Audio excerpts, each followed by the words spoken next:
Hi, everyone. We are back with another Town Hall Tuesday. My name is Naomi Ritter, and I am the Director of Community Affairs for Assemblymember Brian Cunningham of District 43. As you all saw last week, we had Councilmember Rita Joseph on. We are hosted again by Doriel Larrier, and we are excited to jump back into the conversation.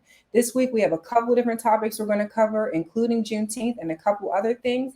So if you all want to stay tuned, I'm going to bring up our host, let her say a few words, and then we will bring up Assemblymember Brian Cunningham so we can get started.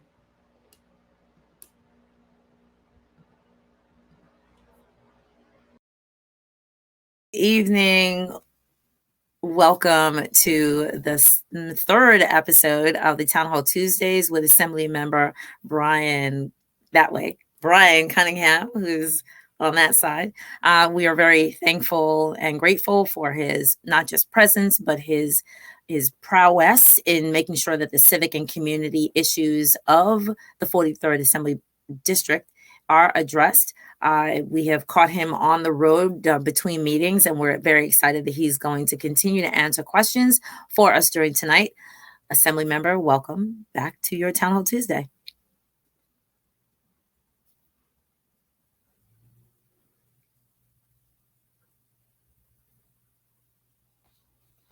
Mic keeps going out. Is that better? Cool. Yes, now we can hear you. Sorry about that. In commute in between stops, and just wanted to make sure that we were responsive as possible. We said we'd do three of these, and here, looking forward to connecting and hearing some of the questions. Wonderful, wonderful.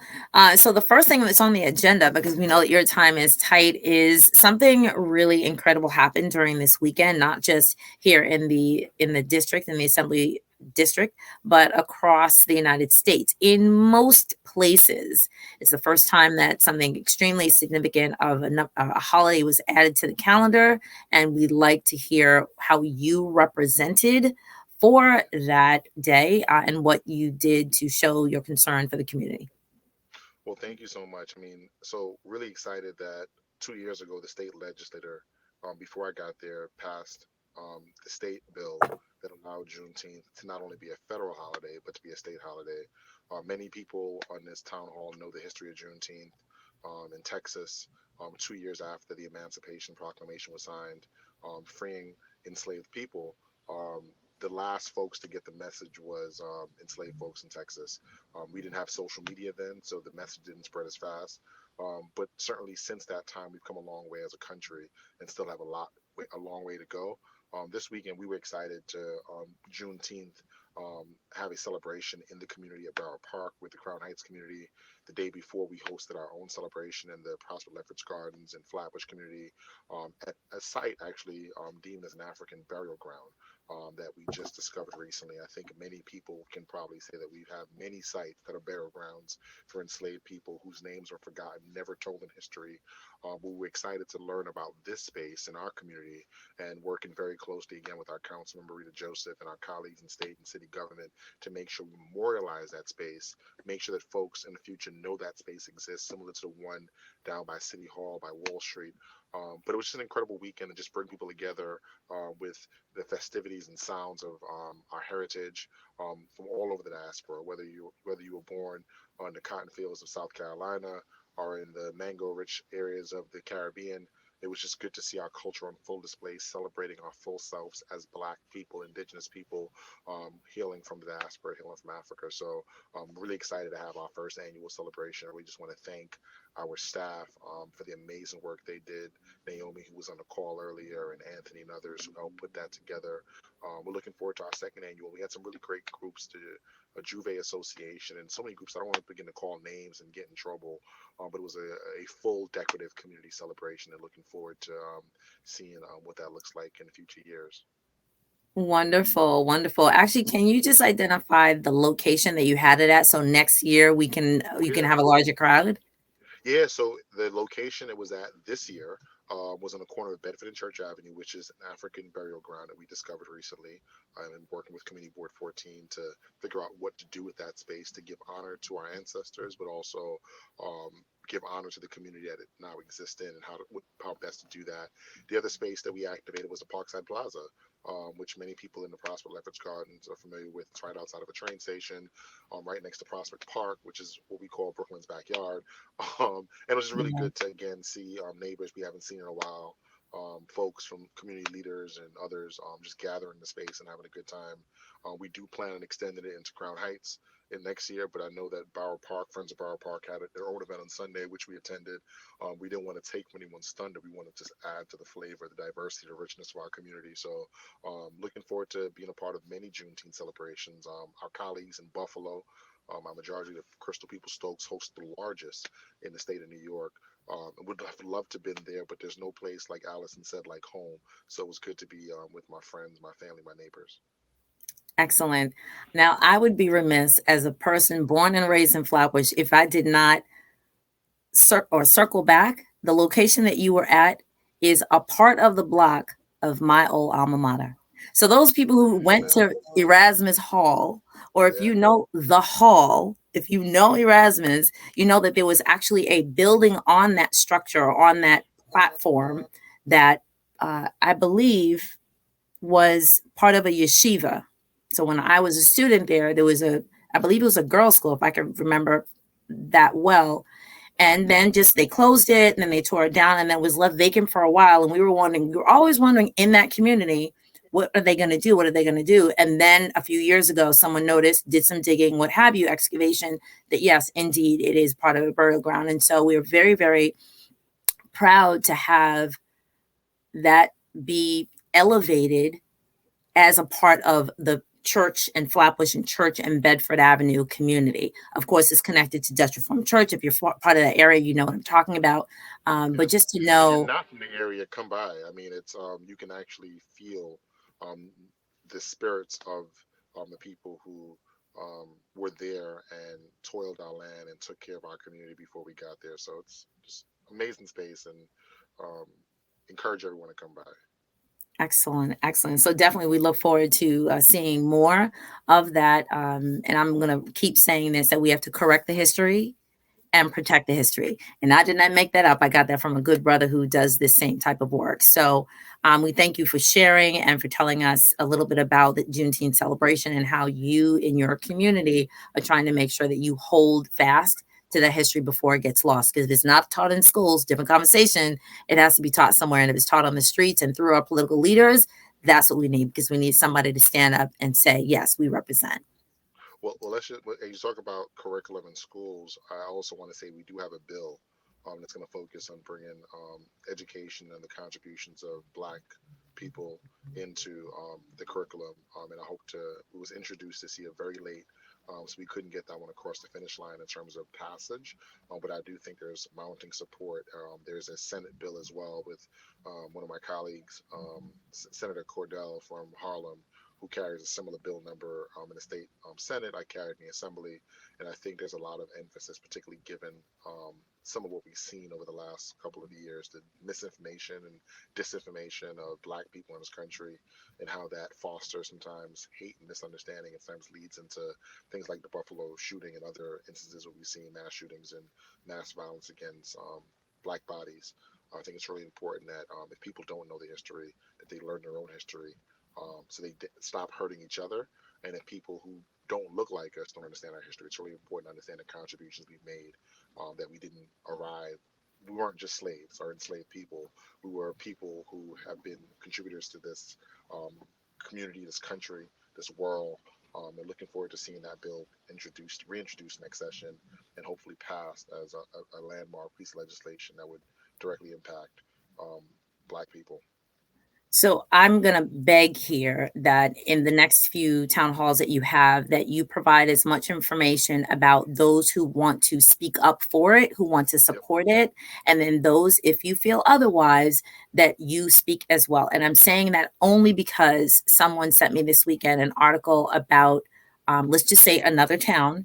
where, uh, it just happened in the last couple of weeks, of a Black woman who came to be an educational leader, superintendent, no, a district superintendent on the basis of CRT, the CRT that she thought was culturally relevant, but it was actually critical race theory. And the members of the community, and this is what, and I was born and raised in Flatbush. This is what I'm extremely, extremely passionate about. Those people who want to complain later, if when things are on the table to be discussed, come to the meetings. This entire community came in support of not having it, but they came in droves, and unfortunately they drove the person out, and she was literally just called to do her job.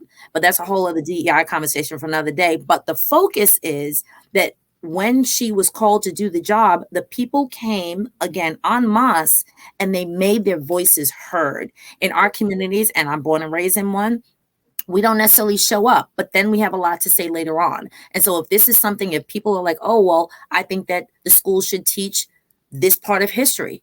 Well, if you don't know, the state derives what the curriculum is. It's not the federal government. And so if the state that you live in and you're a member of that state, if you want something taught in the curriculum, you actually have to go to your state legislature. They're the ones that push that. So thank you very much for drafting, participating in the bill, connecting with another politician from Harlem to do the same thing. But if we really want this, then we actually have to speak for it, and we have to show up in these spaces and make our voices heard. So I'm really, really excited to see what comes of that. That one, I'm happy to help with. Signing you up. Oh, Lord, another job. Thank you. So we talked about Juneteenth, and now let's talk about John Lewis. What's happening with the John Lewis Voting Act? So I missed it in my opening when you talked about what did I do on Juneteenth. This Monday, I had the pleasure of attending a bill signing for our Senator, Senator Zalmari, who carried the bill in the state Senate, and Latrice Walker, our sister from Brownsville, never ran, never will. She and him both carried those bills as co-sponsors and or prime sponsors in the state Senate and the state Assembly, respectively. We were able to do what the federal government couldn't do. I think this has been the story of Albany. Oftentimes, we get the reputation of being the do-nothing legislator that doesn't do big things. And there are many moments that we miss. I think about clean slate. I think about good cause eviction. I think about so many bills that build public renewables that we could have passed this legislative session. But I also think about the things like the John Lewis Voting Act, which the federal government, it was a federal bill that was mirrored in the state. And this is like the biggest bill, I think, in protecting voter protection in the state of New York. New York State, again, leads first in the nation on doing something enormous. We did this bill signing at Medgar Evers College, which is just a block or two outside of our district, one of the largest Black institutions and colleges in the community. And it was in the name of John Lewis, but at Medgar Evers. And people who know the story of Medgar Evers knows how near and dear that story is to me. At 37 years old, the same age I am, Medgar Evers was killed for doing the very thing that we did as a state legislator by expanding the opportunity, expanding the franchise. So just want to take this moment again to thank my colleagues, Senator Zalmari, for leading this fight in the Senate, and my colleague Latrice Walker for leading this fight in the state assembly. This was a bill that I was excited to sign on to as soon as I got to the state assembly. There were about 10 bills I was looking for my pen to sign on to, and this is one that I co-sponsored and was really thrilled to see us expand the franchise. But I'll always say this, right? The expansion of the franchise has very little to do with whether we use the franchise or not. Many people know that early voting started on Saturday, and I encourage people. I can't tell you who to vote for, but I can certainly recommend that you vote. Early voting started. This is part of what we call as education reform, election reform that we passed in the state assembly to expand early voting, to open up the process to make it more easier, more accessible for every New Yorker to vote. When I talk to voters now, I don't talk about election day. I talk about election week. And that's the week leading up to election. And the last day you can vote is election day, right? But there's certainly a week that people can go out there and vote. And I think that again, what the state legislature did with this John Lewis Act was we did what Congress couldn't do, and what Congress should have done, particularly for a former member of their House that spent his entire life from Bloody Sunday all the way to his dying breath, lecturing America on how we can do better in expanding the franchise for all people, particularly people in disadvantaged communities. So I'm really proud of having been a co-sponsor on that bill. Excellent. So I actually just went up to the comments. Thank you so much for people who are actually typing in the chat and popping questions in the chat. So I actually just want to pop back to something. So now, folks, if you are going to be asking questions, if you want your name to be called, then currently it just says Facebook user, but I would love to actually say hi to the person who's from the Garifuna community. Thank you for saying that Juneteenth was a success for all of us. I appreciate it. Another person spoke of the historic site. Has the site been deemed a historic site? So we're talking about the Bedford Church Avenue location. We're currently working with the Landmark Preservations Committee. So this is one of those things again where it becomes like the differentiate between state and city. So state, we can work on issues of education and curriculum. The city works on the preservation of spaces. So we are working with the Landmark Preservations. I know that my council member, who is literally my council member and a dear friend who was on this broadcast last week, Rita Joseph, the site is specifically in her district. Yes. It is 2 blocks outside of my district and in the district of my son member Rodney Spichot. So I know that they're working in tandem, but I know there's great excitement around it, particularly in Community Board 14. There is a committee that's been formed, and I think that that site will be deemed a site of recognition by the Landmarks Preservation Commission very shortly. Right. And on that note, and I just have something to add. So I'm actually a part of or connected to those Zoom calls. If anybody is interested who's here to get to be on the Zoom calls where they talk about this, I believe it's weekly. They talk about this. We can You can drop that in the chat so they can see it. Right. So if you want where that Zoom call is, because it's public information, we can sort of figure out how to get that Zoom call. So if you'd like to be on it, you can do that. So thank you very much for asking that. A person said even during slavery, Black people were building the world, let alone the USA, precisely. And this is about voter education. So this is what we're talking about now. So the person said voter education is the problem. That's why we don't show up. And therefore, the next question, which is very apropos, Assembly member, what can you say to our community about voter education? Yeah, so one, we need to make sure that voter education is a part of our curriculum as well. I think, we do a good job of talking about global history and U.S. history and talking about things that have passed, but not talking about what's current.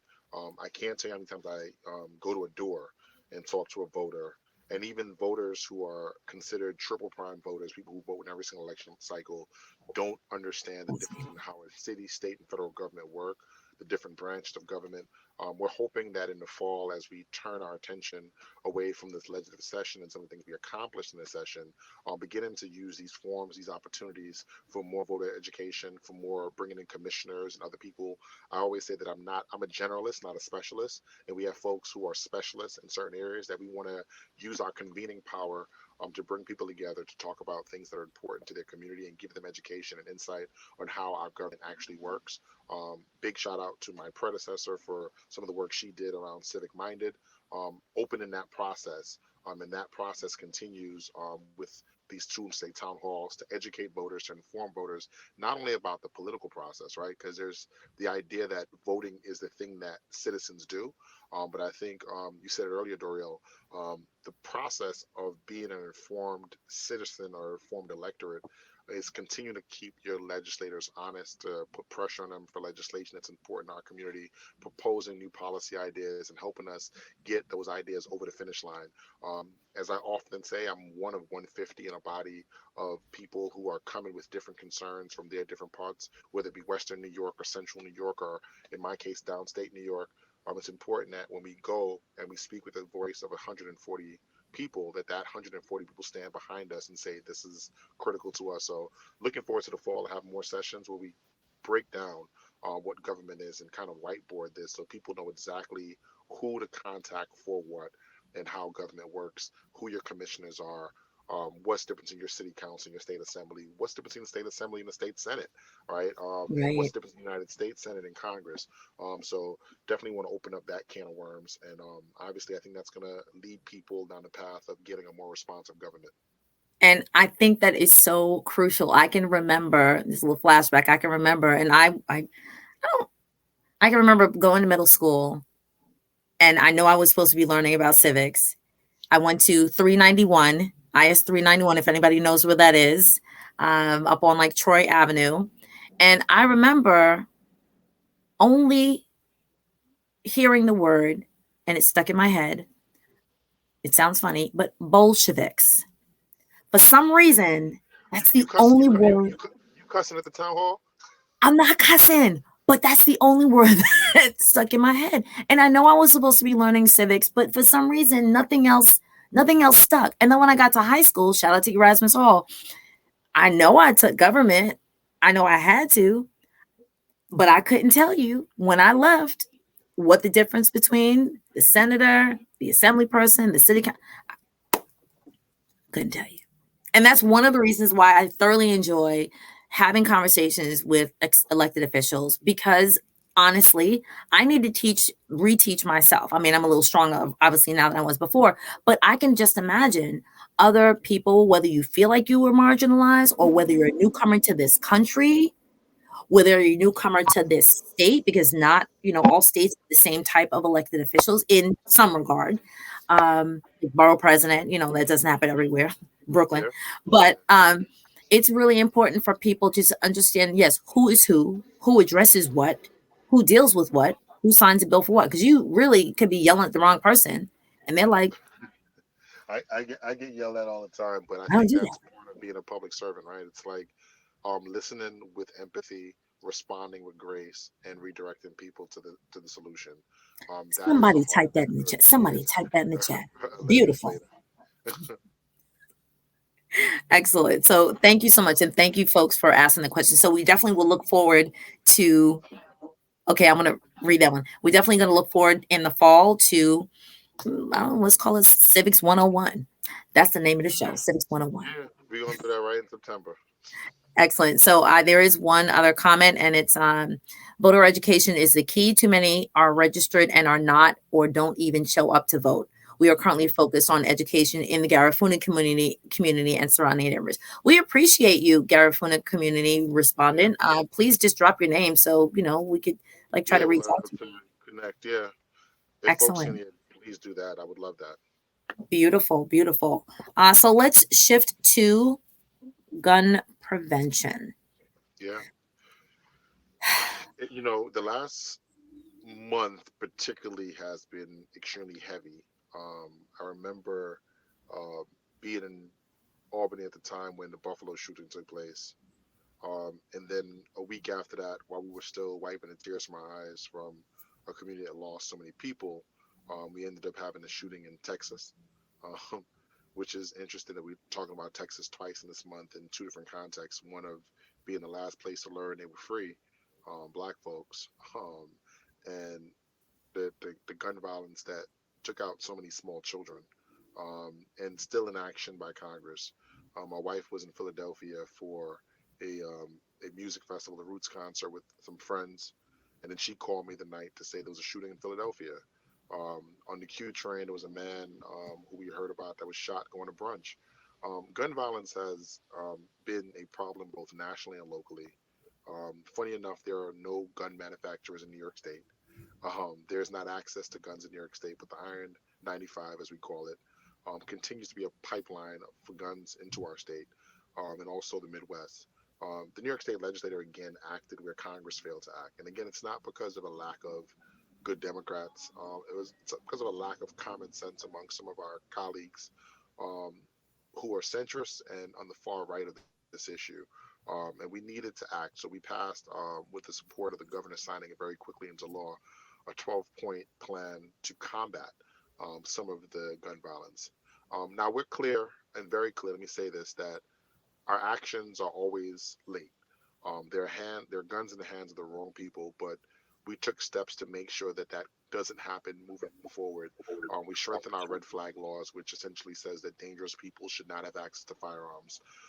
We also made the use of hateful speech online a crime now, which wasn't a crime before. People can threaten mass hate and nothing happens. But now we're saying there is a freedom of speech, but there's a danger to scream and fire in a movie theater. We also made sure that people who had access to bulletproof armor, in the case of Buffalo, where you had a responsible marksman who was a security guard who tried to take out the shooter, that person wearing full head to toe body armor. We made it illegal for anyone who is not a member of law enforcement or specified fields, because I know Right. folks are going to say, here goes the law enforcement again, to have access to that kind of material. And we also raise the age of people's ability to buy um, certain firearms. There's certainly more that can be done.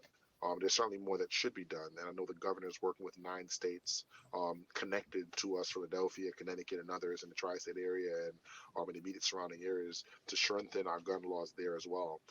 This is a battle of our lifetimes. I think, like slavery was the battle of the civil rights, not the civil rights, but the Civil War era. Like the Voting Rights Act was a battle of the Civil Rights era.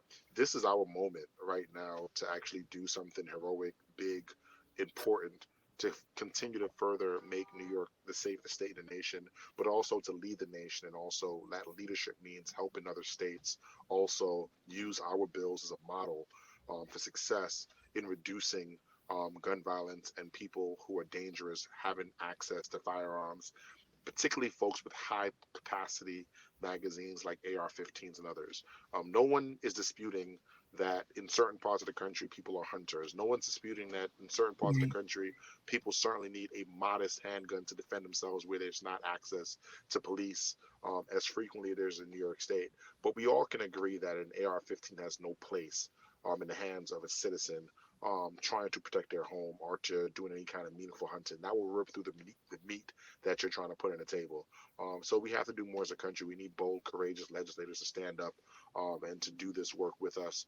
But New York State is leading the way on this fight as well, and I'm happy to be a part of this legislator in this session where we finally begin to address some of these things. Excellent, excellent. So, for those of you who are watching live, and if you are in the Brooklyn area, it is raining outside, and I'm saying that because sometimes rain can interfere with connection, and so we may be buffering a moment. So, I just wanted to let you know we are aware that if we pop out, we're still here. We're trying. Okay. Thank you so much. Thank you, brother, for sending your information, and we'll definitely try to make some connections. So let's just move on to, and thank you very much for sharing what the current work is pertaining to gun access Hmm. prevention. Yep. Okay. So we definitely want to honor and respect those people who were here last week and move over into a little Q&A. Yep. Okay. To move over into some Q&A, and then I'm going to ask that question that's down there. Thank you very much, Facebook user. So just I think there was about 2 or 3 questions that came up last week, and 3 of the 5 actually pertain to Assembly Member Brian Cunningham. The other 2, those of you who were here last week, you know what I'm referring to, actually refer to Council Member Rita Joseph. And so we will do our best to table those questions for her attention when she shows back up in the future broadcast. So this has to do with actually public safety. And so this question was from Hugh Walks, and it is, how will an express bus lane affect deliveries to small businesses on Flatbush Avenue? I'm actually going to connect that to the second question, which is like unto it. And it was from Naomi Ritter. Oh, well, she couch this question from someone who dropped it in the chat. We've had business owners on Flatbush Avenue discuss concerns with public safety for their customers. How do we keep the public safety of business owners and their customers and our constituents in mind throughout the process? So Hmm. deliveries and public safety to customers and constituents. No, thank you for those questions. So, in terms of delivery service on Flatbush, I think there have been a number of places in the city of New York where we've seen express bus lanes where delivery service can still happen. I think it's working within the time zones, particularly like, for instance, I look at everything through the lens of rush hour traffic. So obviously from 7 a.m. to 10 a.m., we would want those express lanes where express bus lanes wouldn't be able to block traffic. But obviously during those hours of 10 to 3, when we have less people going to and from work, we would make special accommodations. I think this is more so in terms of communities that are in bus routes. Typically, are communities that are in two fare zones and don't have access to transportation. So, I'm trying to level the playing field there. And again, we're talking about a major thoroughfare like Flatbush and Nostrand Avenue. We're not talking about side streets like Rogers and Bedford and Martins and other streets. So this would obviously block some of those thoroughfares, easing some of the congestion and allowing that. But I think it's a full-fledged plan that can't be thought out and be implemented in 1 month or in 1 year. It has to be a full-on community conversation, anticipating having the DOT in the district in September, and looking forward to having business owners be a part of that process, and also residents be a part of that process, and how we can create a more thoroughfare, a more eco-friendly thoroughfare with less congestion, but also accommodating to the needs of small business owners and residents. I think being a legislator is the dance between making sure that you're not tilting the scale too far on one side that creates harm for another thing. I am on economic development in the state assembly, so obviously I want to make sure that our thoroughfares are properly accessed and there's opportunities for Right. jobs and for our business to continue to grow. I live and shop and do everything. I try to do as much as I can in district, but I'm also on the transportation committee, right? And I realize that there is a need for both commuter vans, for um, cars, for bicycle lanes, for high-speed buses. We need to figure out the balance, and sometimes our streets are not retrofitted for 21st century. These streets were designed and conceptualized a long time ago, and I think reimagining how we look at our streets and reimagining how the streets can be used for everyone is in a process that we all have to undertake. So I think, again, back to Doriel's point, it's really important that you just don't elect us, but you're a part of the process, a part of these town halls, a part of these roundtables, and a part of suggestions and ideas that help make our community better. So I have to add my 2 cents in, because I'm a part of the community where I step and cross and walk through Flatbush Avenue. If anybody knows the Brooklyn College area, I think the junction. And why does it take about 8 minutes if you're coming from the Kings Highway direction on Flatbush Avenue? Those of you who know, and you're just trying to make that turn onto, what is it? I guess Avenue H, like right at the Target. It takes like a good 8 minutes just to wait at the light and then wait for all of this traffic to cross through. But it's the same thing at Church and Flatbush. Everybody knows that intersection.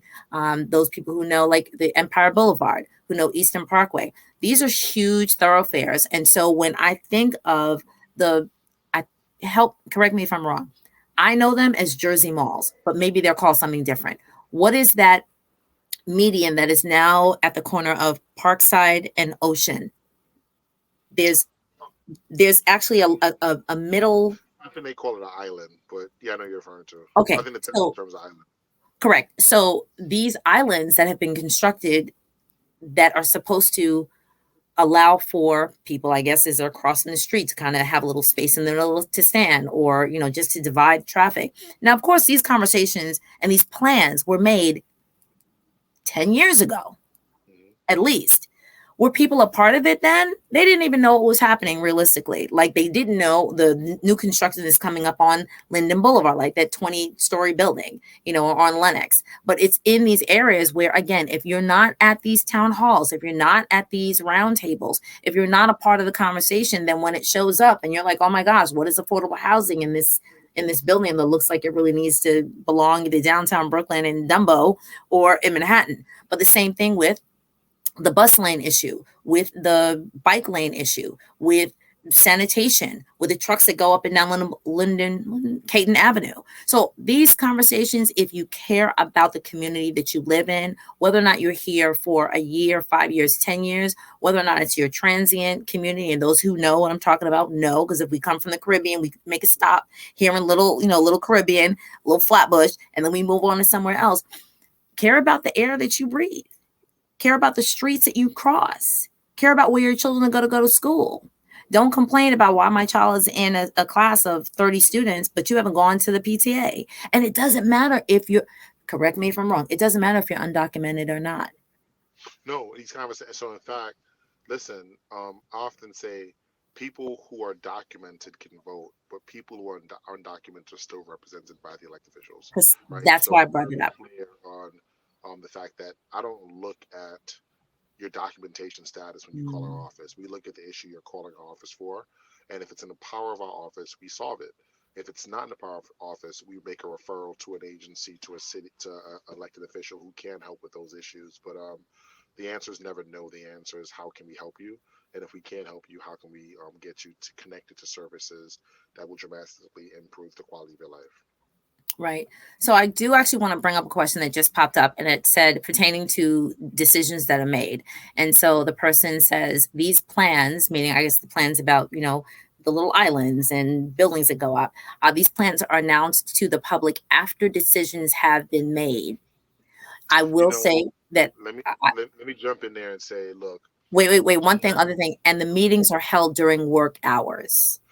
so this is exactly why we are very intentional about having virtual or hybrid meetings like this one. Right. Because we realize this creates access to people who typically can't make these meetings, and we plan that if we also have moved a lot of our meetings to the evening into the weekends, for that very reason. I find Thursday evening to be a very good evening for meetings. We try to balance that with other community board meetings and not take away from people's thunder. But our office definitely tries to do that, and we certainly try as best as possible to make them hybrid so that people who can be in person, folks who can't be in person can't be in person. Um, but it's vital participation. I can't speak to what happened prior to this new crop of elected officials. I describe it, as I mentioned, you're represented by Senator Doriel Larrier, who was elected 4 years ago. Councilman Maria Joseph was elected 6 months ago, or started her term year 6 months ago, and I got elected 2 months ago, almost 3 months ago tomorrow, actually.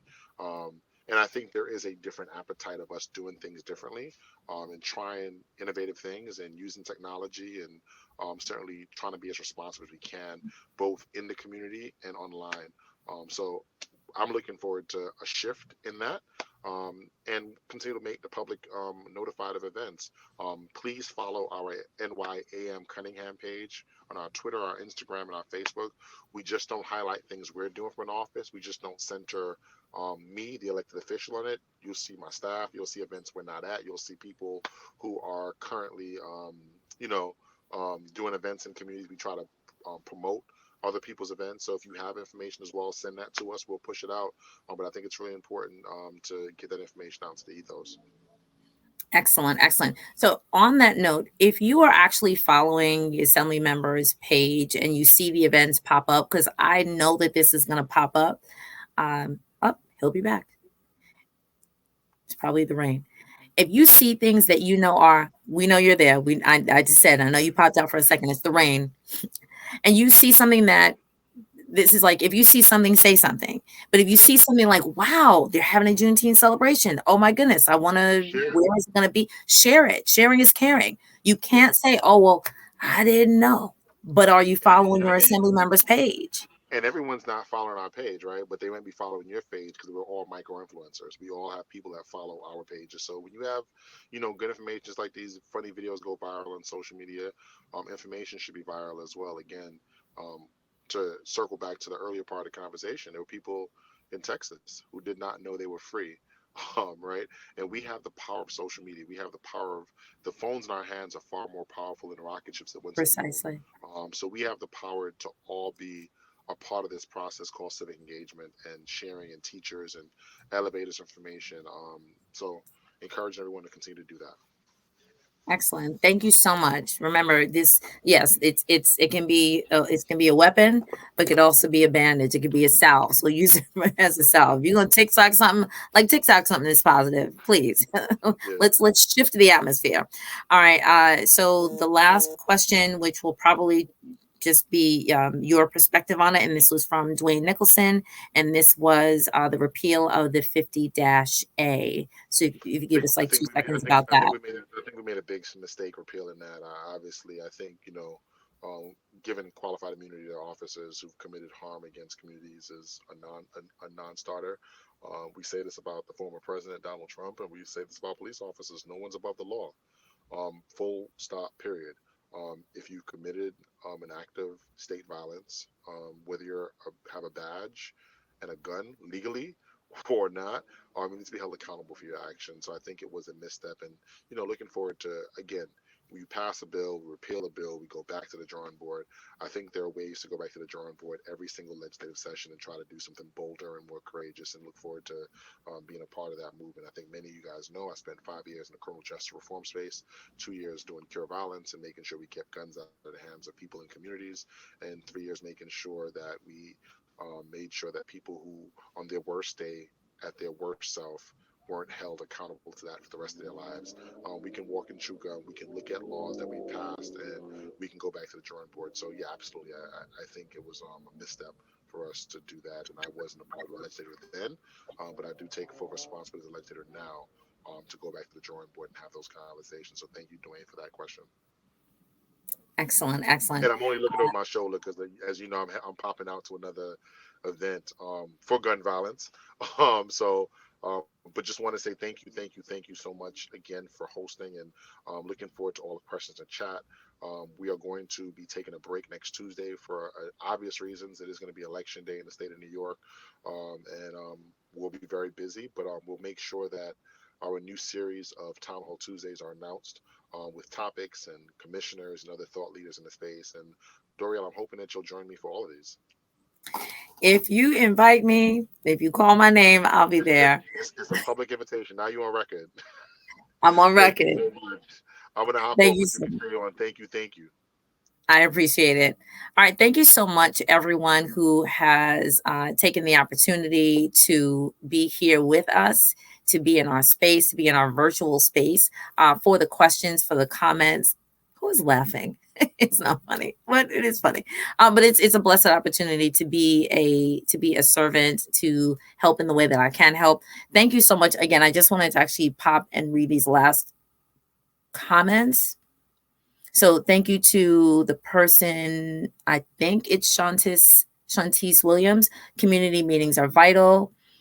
Thank you for addressing it in the last meeting. I'm glad that we were able to bring it back up today. Even more vital is attendance by community members, precisely. So as the assembly member has just stated, so in the next Town Hall Tuesdays, you will be able to hear from other elected officials in the area. Let me read this last one. It was a huge misstep. Yes, the repeal of the 50-A. Accountability starts with policy at this level. The bill was a chance to hold them and hold us accountable. The only way you're going to be able to hold people accountable, again, if people are not feeling like they want to leave their house and go find their assembly member, their council member's office, guess what? Now they're coming to you. So utilize the elected officials as they are making more access for you to be in conversation with them. Ask the questions, hold their hands to the fire, and let's move and shift the atmosphere of our community. I thank you so much. Thank you for hosting. So, hey, if the biggest thing is if you have specific questions, if you have comments and concerns, you can drop them in the chat. You can send this to other people because it is a public recording. And then say, hey, if you want to get your word in, you can't call them up or the phones are busy, drop it in the comment. Peace and blessings. My name is Doriel Larrier. I've been the host of this Town Hall Tuesday. I look forward to being asked back. And it looks like we're going to pop in July. We will let you know the date when it is available on all of our calendars. We hope that you would share it out. And if you have something that is happening in the neighborhood and you want the assembly member to either be aware of it, help support it, advocate for it, if it concerns the community, it concerns him. Peace and blessings. Have a good night.